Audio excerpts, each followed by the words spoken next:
Il suffit parfois d'un détail, un seul, pas une faute grossière, pas une erreur flagrante, juste un léger décalage, une phrase trop rapide, une familiarité prématurée, une énergie légèrement excessive ou insuffisante.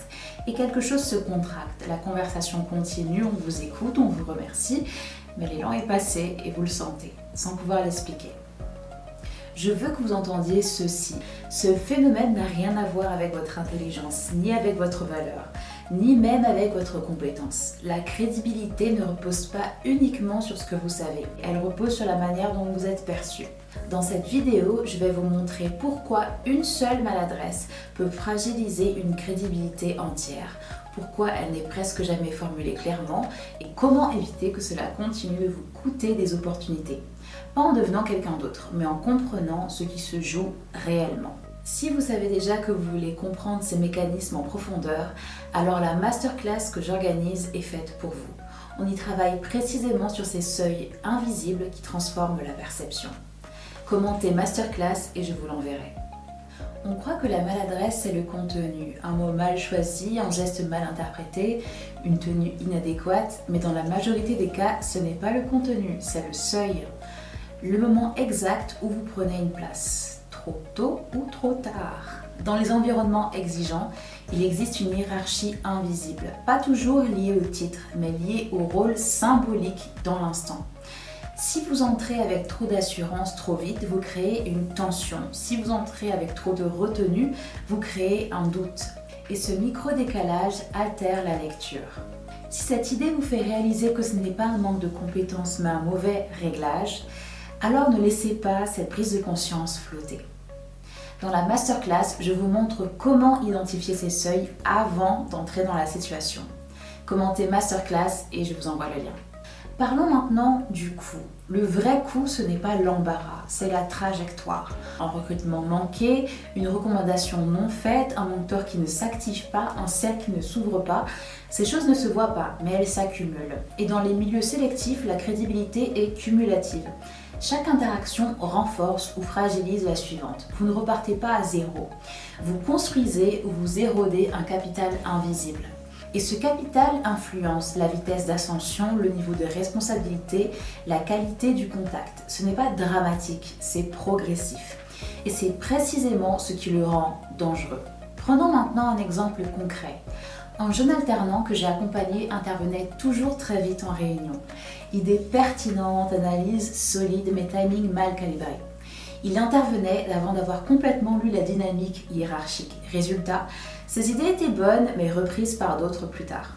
Après ajustement, la lecture du rythme et son positionnement des prises de parole, la calibration de l'énergie, cela a changé. C'était le même contenu, mais un impact radicalement différent. Et là, vous seriez en droit de me dire, mais Priscilla, pourquoi est-ce que personne ne m'explique ? Parce que ces codes ne sont pas implicites. On ne verbalise pas ce qu'on considère comme évident. On ne dit pas, vous avez franchi le seuil symbolique trop vite. On dit, nous avons choisi un autre profil. Ou alors, je suis désolée, mais je ne suis pas intéressée. Alors, vous doutez. Vous pensez qu'il faut être plus confiant ou plus discret. Vous corrigez au hasard. Et le hasard ne structure rien. Prenons un autre cas. Un dîner avec des partenaires potentiels. Une personne très brillante, très cultivée, elle parlait avec passion, mais elle ne laissait pas assez d'espace pour respirer.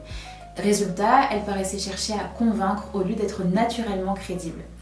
Nous avons travaillé uniquement sur le rythme, l'espace laissé, le silence assumé. Et lors des interactions suivantes, perception transformée.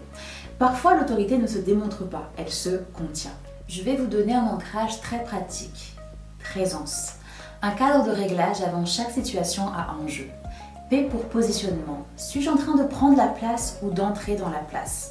R pour rythme. Est-ce que je lis avant d'agir? E pour espace. Est-ce que je respecte la distance physique et symbolique? S pour statut. Qui détient l'autorité implicite ici? E pour énergie. Est-elle proportionnée? N pour neutralité. Est-ce que je déborde? C pour cohérence. Tout raconte-t-il la même chose? E pour élégance fluide, absence de tension inutile. Ce n'est pas rigide, c'est précis. Et la précision rassure. À ce stade, vous pourriez me dire, je ne veux pas devenir calculateur. Lire une pièce, ce n'est pas manipuler, c'est à respecter. Vous pourriez dire, je veux rester authentique.